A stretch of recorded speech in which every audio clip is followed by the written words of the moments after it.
Ce n'est pas un arbre de mon enfance, ce n'est pas un arbre de mon adolescence, ce n'est pas un arbre de mon histoire. J'ai choisi le cyprès pour sa forme longiligne.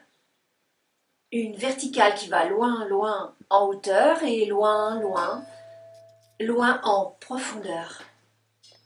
Le cyprès, c'est un pinceau de calligraphie, un pinceau pour créer. J'ai choisi le mot cyprès pour le jeu de mots. Cyprès. Un théâtre du cyprès.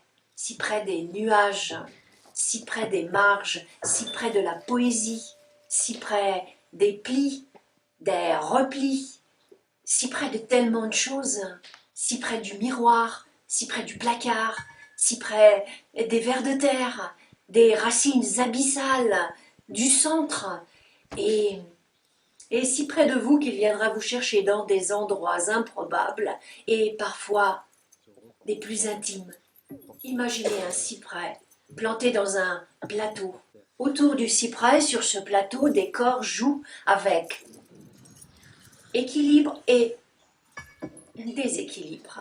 Il est question de porter, d'apporter, de déranger, d'absurdité, de neuf et d'ancien qui s'entrecroisent, de ressouvenir, d'accueillir.